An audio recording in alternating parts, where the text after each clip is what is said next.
Welcome to the My Amazon Guy podcast. My name is Stephen Pope, and I'm the founder of My Amazon Guy. In this particular podcast, it's going to be a short one, straight to the point, and I'm just going to give you the news. Going to give you like 15-second topics, what you should focus on, what you shouldn't focus on. Hope you enjoy.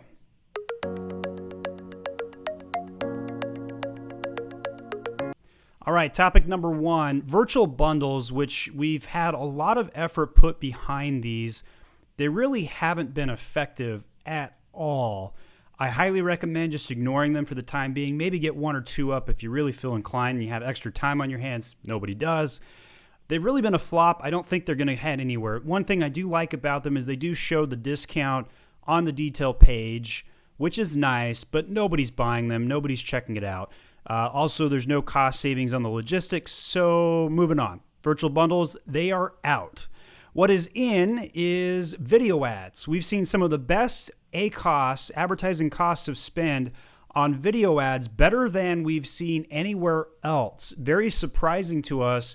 We really had ruled video ads out for too much effort earlier this year, gave them a second look in the last couple of weeks, and they've been dominant.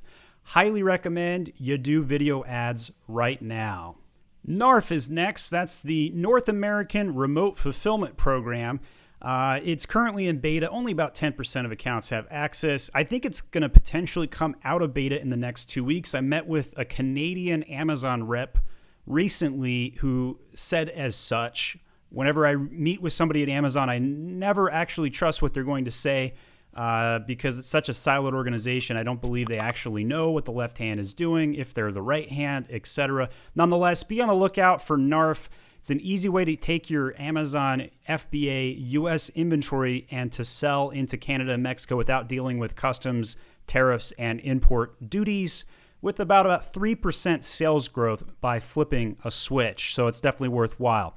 Custom brand headline ads, still under-tapped in my opinion. If you haven't been using that, you basically do a headline ad with a little bit of graphical editing. No text goes into it. It's definitely worth doing.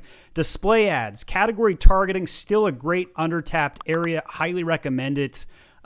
Display ads have been around the block for some time. In June, they really came out of the closet, so to speak, and have been absolutely well used now. Costs have gone up on display ads in the last month, but still a great thing to do. Display ads with category targeting, a great way to have low ACoS and new acquisition sales. Negative keywords. I'm still confused why a lot of agencies don't use negative keywords. I highly recommend them, especially for auto campaigns as well as broad match campaigns, where you're going to have some wasted ad spend if you don't negate them. For example, on my side hustle brand Momster, I negate the word plastic on all of my glass advertising campaigns. And that's because there's a bunch of plastic products out there that I don't want to advertise on when I'm targeting related glass keywords. So definitely an area to double check and make sure that whoever's running your ads is using negative keywords. All right, so that's my news beat for today. Quick and dirty. Just make sure you double check all of those areas. A lot of advertising focus was on my news beat today because you should be spending significant amount of time there. We did, as an underview, see July be a very weak month, comparable, especially year over year. No made-up Prime Day holiday this year to help boost July sales. August 1st hit, and we saw 80% of our clients see a sales rate rise in the last 10 days. Very predictable. August is much stronger.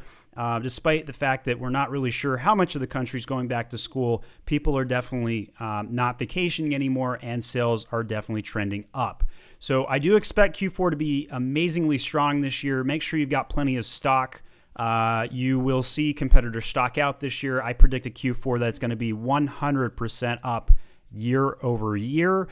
So be prepared. Make sure you've got your 3PL set up. Make sure you have the ability to ship merchant fulfilled this year, because I guarantee a large portion of you listeners are going to stock out in December this year because you're not going to be able to send enough inventory in. Sales are going to be up 100%, and it's going to be a big juggle fest when it comes to inventory and stock control.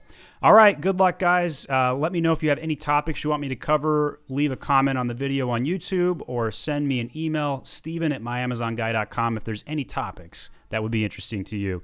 My name is Stephen Pope, and I'm the founder of My Amazon Guy.